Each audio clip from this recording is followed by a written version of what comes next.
दोस्तों नमस्कार, मैं हूँ विनीता यादव और आप देख रहे हैं न्यूज़ नशा आदत हर खबर की। और ये खबर उस व्यक्ति के बारे में है, जिस पद को लेकर सालों से अब चर्चा नहीं हो रही थी, अचानक से सामने आ गई ये बात। अचानक से अब ये वो काम कर रहे हैं जो जनता के सामने दिखना चाहिए था, अक्सर दिखना चाहिए था। एक ज़माना था जब देश के सीएजी की रिपोर्ट जब आती थी सामने, तो उस वक़्त अच्छे खासी बड़ी-बड़ी पॉलिटिकल पार्टियाँ हिल जाती थी। उसके अलावा भी कई चीज़ें देखने को मिलती थी। भारत के नियंत्रक और महालेखा परीक्षक, ये जो सीएजीएन की रिपोर्ट अभी हाल ही में आ गई है शीश महल को लेके। देश के वित्तीय प्रबंधन की देखरेख के लिए सबसे महत्वपूर्ण संस्थानों में से एक है ये। विनोद राय जो 2008 से 2013 तक सीएजी के पद पर थे, इस पद को एक नई ऊंचाइयों तक वो लेकर गए। उनके वक्त में जिस तरह से सीएजी की इमेज बनी थी, इस पद की जो इमेज बनी थी, वो बहुत जबरदस्त थी। उन्हें ईमानदारी और निष्पक्षता के लिए आज भी याद किया जाता है। जब विनोद राय ने सीएजी का पद संभाला, तब ये केवल एक संवैधानिक भूमिका मानी जाती थी, लेकिन उनके कार्यकाल में उन्होंने इसे आम जनता के लिए एक मजबूत और बिल्कुल ट्रांसपेरेंट संस्था बना दिया। उनकी सबसे बड़ी उपलब्धि थी कि सरकार की वित्तीय गड़बड़ी और भ्रष्टाचार को उन्होंने खुल के उजागर किया, जिसमें 2G घोटाला भी था, कोयला घोटाला था, राष्ट्र जो सीडब्ल्यूजी जो दिल्ली के जो हुए थे, ये दिल्ली में राष्ट्रमंडल के, वो भी थे। ये तमाम मामले इनकी रिपोर्ट के द्वारा सामने आए थे और भी कई चीजें हैं, कुंभ घोटाले और ये सब चीजें भी रही हैं। इन रिपोर्ट्स ने देश को हिलाकर रख दिया था, भ्रष्टाचार के खिलाफ एक नई लहर को भी जन्म दिया था। विनोद राय की रिपोर्ट्स पढ़कर कई बार ऐसा लगता था जैसे वो सरकार से पूछ रहे हैं कि भाई आपका पैसा कहाँ चला गया, जनता का पैसा आपके वादों में गुम क्यों हो गया। लेकिन आज की तारीख में कुछ और ही चल रहा है यहाँ पर। अचानक से पता लगता है जब ये आम आदमी पार्टी के शीश महल को लेकर जैसे रिपोर्ट सामने आई, तो मुझे ऐसा लगा, क्योंकि जिस दौर में हम विनोद राय की जब ये जो रिपोर्ट्स आया करती थी तो हम उसको देखा करते थे और बहुत इंटरेस्टिंग होता था देखना। जर्नलिज्म का हिस्सा होने के नाते, एक पत्रकार होने के नाते, तो हमें भी बड़ा मजा आता था उस पर रिपोर्ट्स करने में, क्योंकि वो सच को सामने लेकर आते थे। और मैंने तो खुद काफी इन्वेस्टिगेशन किया है, तो ये अपने आप में एक इन्वेस्टिगेशन का हिस्सा हो जाता था। किसी तरह से हम सीएजी की रिपोर्ट, उसकी उसकी पूरी रिपोर्ट को, उस किताब को पाने के लिए लग जाते थे, ढूंढ के लेके आते थे। लेकिन अब जो है, काफी लंबे वक्त से मैं सोच रही थी कि ये बिल्कुल ठंडे बस्ते में जा चुका है, कुंभकर्ण की नींद सो चुका है, लेकिन अचानक पता लगता है कि शीश महल के ऊपर सीएजी की रिपोर्ट आ जाती है। और अभी जो मैं आपको बता दूं, श्री के संजय मूर्ति जो है इस वक्त वो ये पद देख रहे हैं। हमारे साथ इस वक्त डॉक्टर लक्ष्मण जो है वो जुड़ रहे हैं इस पर चर्चा करने के लिए। काफी सारी चीजें हैं जिनको समझना जरूरी है और ये जानना जरूरी है कि सीएजी कहाँ खो गया। मतलब सीएजी अपने आप में एक ऐसा बॉडी है जो खुद ऑडिट करता है हर एक बड़े इवेंट को, एक बड़े खर्चे को, भारत सरकार के अलग अलग पोर्शन कहाँ कहाँ खर्च करने जा रहे हैं, क्या क्या कर रहे हैं, उसके ऊपर एक तीखी नजर रखता है। जहां सीएजी की रिपोर्ट अगर आ रही है तो सबके पसीने छूट जाते थे, रोंगटे खड़े हो जाते थे। लेकिन अब मैंने जैसे कहा कि बहुत लंबे वक्त से सोने के बस्ते में थे, अचानक शीश महल पर रिपोर्ट निकल आती है। क्या कहेंगे लक्ष्मण जी इस पर?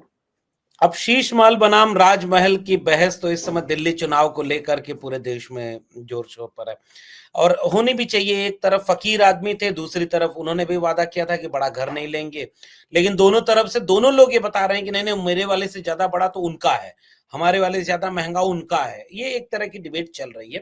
हालांकि डिबेट होनी किसी और विषय पर चाहिए थी, लेकिन ऐसा लग रहा है कि पूरा चुनाव शीश महल बनाम राजमहल पे हो रहा है। ये एक विरोधाभास भारतीय लेकिन एक लोकतंत्र अच्छी बात है कि दोनों एक दूसरे की पोल खोलने में बिजी हैं। खुल तो रही है, दोनों एक दूसरे की पोल खोल रहे हैं, लेकिन इसमें नुकसान ये हो रहा है कि जिन सवालों पर बात होनी चाहिए उस पे, जैसे आज भारतीय जनता पार्टी ने कहा कि 300 यूनिट बिजली फ्री देंगे, वो भी दिल्ली में देंगे। दिल्ली से जैसे ही बॉर्डर क्रॉस करेंगे फिर वो सबसे देश की महंगी बिजली मिलेगी। खैर, ये बड़ा दिलचस्प है और जिस पर आपने चर्चा के लिए चुना है वो बहुत जरूरी चीज है।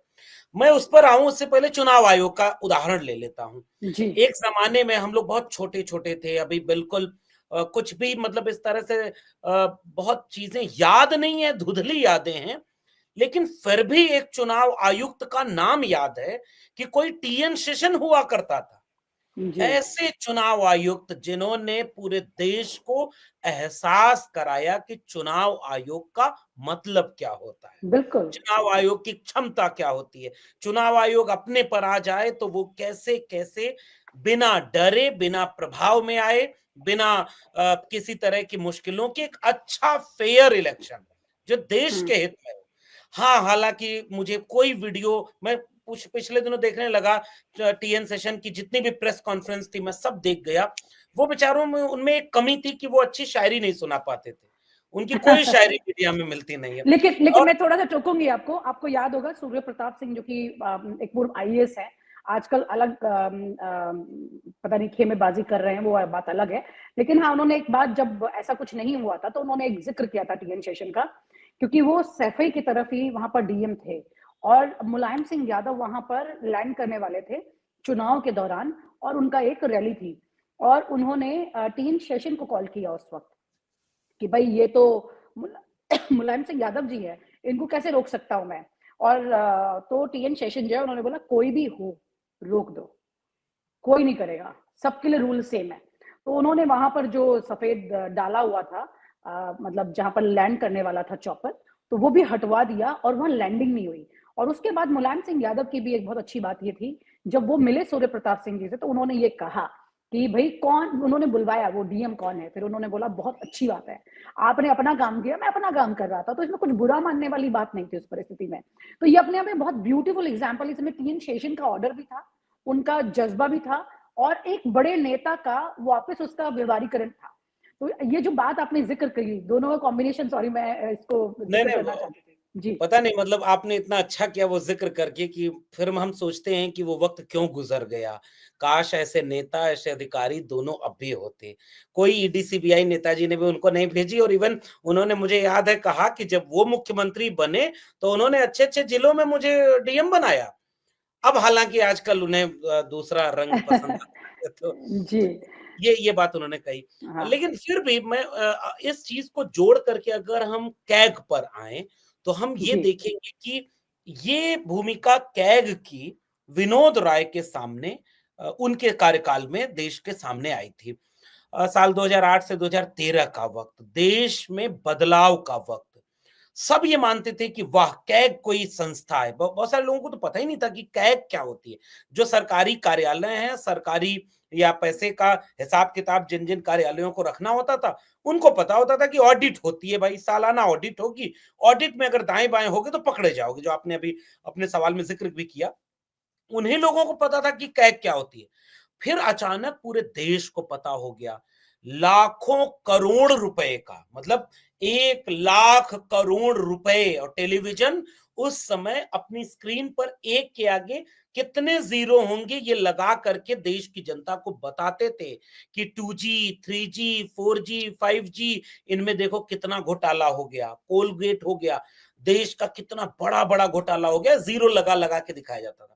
और उस समय वाक़ई आपने जो अपने इंट्रो में भी बात पढ़ी, कही भी, कि लोगों को लगता था कि हाँ, एक ईमानदार अधिकारी मिला है।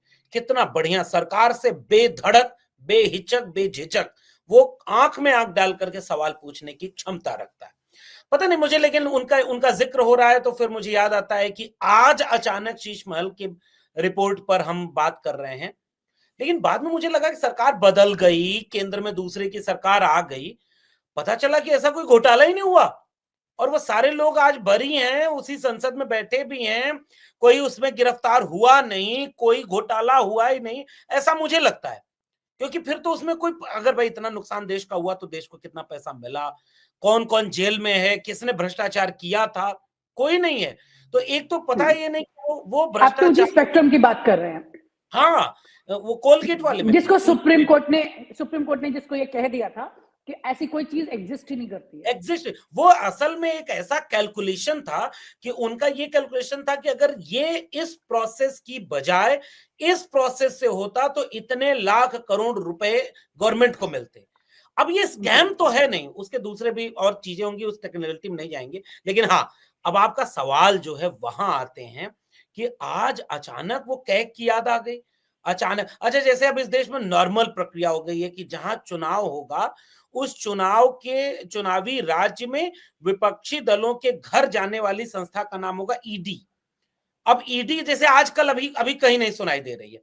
हो सकता है दिल्ली में चुनाव है, या हो सकता है बिहार में हो तो वो सुनाई देने लगे। इससे जनता में एक संदेह पैदा होता है, आम नागरिक के मन में। उसके मन में एक भाव पैदा होता है कि भाई जब चुनाव होता है, विपक्षी दलों के इस घर पे ही क्यों ईडी छापेमारी होती है, क्यों सीबीआई पहुंचती है, क्यों income tax department IT cell पहुंचता है, और उसके बाद अचानक से कैसे सब शांत हो जाता है। फिर कोई पता ही नहीं चलता किसके घर ईडी सीबीआई हुई। चलो शीश महल बना, कैग की रिपोर्ट आई, कैग की रिपोर्ट क्या सेंट्रल विस्टा पर भी आएगी? डिबेट तो दोनों होनी चाहिए। कम से कम मैं तो फिर से कह रहा हूं, आम आदमी पार्टी और भाजपा दोनों लड़ रहे हैं, तो दोनों बता रहे हैं कि किसका राजमहल महंगा है, किसका शीश महल महंगा है। इस तरह जी। से ही शीश महल पे भी इसकी रिपोर्ट आई, तो कम से कम पता चल रहा है कि हाँ, कोविड में अगर अरविंद केजरीवाल ने इतने रुपए लगाए तो उसका जवाब वो देंगे। उसी तरह से दूसरे पर भी अगर कैग की रिपोर्ट आए तो मुझे लगता है कि उसकी विश्वसनीयता और मजबूत होगी। जी। मतलब मुझे थोड़ा-सा अजीब लगा एक पर्सनली भी, जब मैंने कैग की ये शीश महल वाली रिपोर्ट देखी। ठीक है, वो शीश महल पे बनाए या राजमहल पे बनाए, वो फ़र्क नहीं पड़ता। बड़ी बात ये है कि मुँह दिखाई की तरह रिपोर्ट बना रहे हैं। अचानक से कैग की मुँह दिखाई हो गई इस रिपोर्ट के सहारे। वरना तो अभी तक लग रहा था कि संस्था जो है, ये किसी ठंडे बस्ते में चली गई है। हमारे देश के इतने इम्पोर्टेंट पद, चाहे वो मुख्य चुनाव आयुक्त हो, चाहे वो हम देश के मुख्य न्यायाधीश की बात करें, चाहे वो controller and auditor general of India की बात करें, ये इस तरह के पद, क्या ये अब चुनाव में अपनी भूमिका निभाएंगे? एग्जैक्टली इनका रोल भी असाइन होगा, मतलब क्या इलेक्शन में? पता नहीं, मतलब पहले तो लोग चुटकुले सुनाकर ये कहते थे कि जिन राज्यों में चुनाव होता है वहां भारतीय जनता पार्टी के प्रचार मतलब स्टार प्रचारक बाद में जाते हैं, वहां पहले ईडी और सीबीआई पहुंच जाया करती है। ये एक लोकतांत्रिक संस्थानों का अपना भरोसा और यकीन खोने जैसा है, और ये इसलिए मुश्किल है, और इसीलिए मैं कह रहा हूं कि आपका सवाल ये बहुत महत्वपूर्ण है। अब तक पता ही नहीं था कैग क्या कर रही है, देश को पता भी नहीं होता था। कैग की कोई रिपोर्ट ऐसी होती भी नहीं थी जिस पे चर्चा हो। अभी हम और आप बैठ के बात कर रहे हैं कि भाई आपने ऐसी रिपोर्ट बना दी, कमाल है भाई, चलिए बहुत अच्छा काम किया। लेकिन अब तक कहां थे? 2013 आखिरी में, जी। 2013 से 2025 आ गया। आप 10 साल आपने किया क्या? एक रिपोर्ट, एक मुझे तो चीज लगता है कि देश में लोगों को राजीव महर्षि का नाम भी याद नहीं होगा। पता ही नहीं होगा। वो तो गूगल करके बताना पड़ेगा कि कैग का विनोद राय के बाद कौन कौन था चेयर, कौन कौन उस सर्वे सर्वा था। ये हालत है, मतलब ये विरोधाभास। मैं तो फिर से कह रहा हूं, डी वाई चंद्रचूड़ जो पिछले चीफ जस्टिस थे, उनके तो कुछ फैसले ऐसे हैं जिससे लगता था कि हाँ, न्यायपालिका कितना अच्छा काम कर रही है। इनका तो कोई फैसला ही किसी को याद नहीं है, और अचानक शीश महल पर रिपोर्ट आ जाती है। शीश महल नाम किसने दिया है? अब वो इंडी गठबंधन नाम बीजेपी दे और सारे पत्रकार इंडी गठबंधन बोलते रहे, तो ऐसा लगता है कि ये रिश्ता क्या कहलाता है। और बहुत तेजी से काम नहीं किया शीश महल के ऊपर सीएजी ने। बहुत पहले से चल रहा होगा, अब जब से अभी लॉक अभी किया होगा। हाँ हाँ, तो वो एक प्लान का हिस्सा हुआ क्या? इसका मतलब ये मुझे कोई लग रहा है पार्टी कि के साथ तो एसोसिएटेड है नहीं, तो भारत सरकार का है। ऐसा लगता है कि पार्टी से उसका कोई रिश्ता नहीं है, लेकिन उनका जो चयन नहीं, प्रक्रिया ऑफिशियली तो हो ही नहीं सकता। लेकिन ऑफिशियली नहीं हो सकता। हाँ, ऑफिशियली नहीं हो लेकिन सकता। अगर आप कह रहे हैं काम पहले से चल रहा था, इसका मतलब शीश महल पर जो पहले से काम चल रहा था, उसकी रिपोर्ट ऐसे निकल के सामने आती है, और इस वाले मौके पर जब चुनाव है, तो ये मतलब इसको कोई भी ये समझ जाएगा कि ये शुद्ध रूप से राजनीतिक काम है। शुद्ध रूप से जो कागज पर लिखा हुआ नहीं है वही हो रहा है। पुलिस एनकाउंटर करती है। अब लखीमपुर खीरी में जिस भाषा में पुलिस बोल रही है, अब वो कह रही है कि उसको कुछ हो गया, वो मर गया। तो परिवारजन कह रहे हैं कि नहीं भाई, आपकी कस्टडी में मरा है, जवाब देना पड़ेगा। लेकिन ताकतवर कौन है? पुलिस है ना। पावर में, स्ट्रक्चर में कौन है? पुलिस है। वो कहेगा पूरे गांव पर हम एफआईआर कर देंगे। तो पावर में कौन है? वो लोग पावर में है जो कैग के लोगों को अपॉइंट करते हैं, और अपॉइंटमेंट के बाद अगर कोई रिटायर होता है तो पोस्ट रिटायरमेंट प्लान भी उनके पास होता है। और वो पावरफुल लोग नहीं चाहेंगे कि अच्छा भाई अब चलिए आप काम पर लग जाइए, चलिए आप वहां जाइए। ये कोई लिखित फैसला नहीं होगा। लेकिन चुनाव के बीच में कुछ भी यूं ही नहीं हो सकता, ये तो एकदम साफ है। एक सामान्य नागरिक भी इस बात को समझ जाएगा कि ये जो कुछ भी हो रहा है, ये चुनाव के प्रभावित करने के लिए हो रहा है। और इस चुनाव के लिए आप कैग का इस्तेमाल करके ये बताना चाह रहे हैं कि देखो दिल्ली सरकार ने कितना ज्यादा वो गड़बड़ किया, इसलिए हमें वोट दो। भाई कैग की रिपोर्ट किसके फेवर में जाएगी? वो फेवर में बीजेपी की जाएगी, इसलिए सबको समझ में आ जाएगा कि केंद्र सरकार का इससे कोई ना कोई रिश्ता जरूर होगा।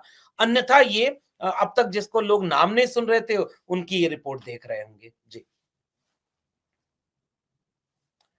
माइक बंद है आपका। सीएजी सिर्फ एक पद नहीं है, ये देश के पैसे का पहरेदार है। और विनोद राय ने ये साबित भी किया कि अगर पहरेदार ईमानदार होता है तो तिजोरी खाली नहीं हो सकती है। विनोद राय ने सीएजी के कार्यालय को देश के लिए एक भरोसेमंद संस्था बना दिया था।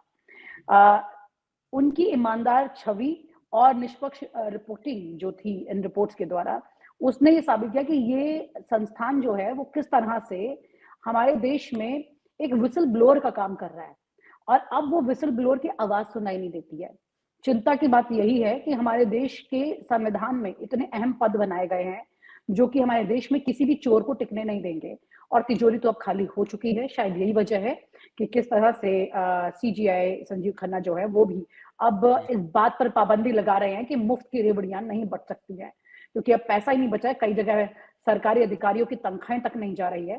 तो ये अंदाजा लगा लीजिए कि कैसे हमारे देश में इस वक्त बड़ी परेशानी आ चुकी है। देश में कई ऐसे राज्य हैं जो कंगाल हो रहे हैं। तो अब तिजोरी खाली हो चुकी है, तो सीएजी भी क्या करेंगे। बहुत बहुत शुक्रिया। Thank you so much doctor Lakshman for sharing your thoughts here. Thank you so much.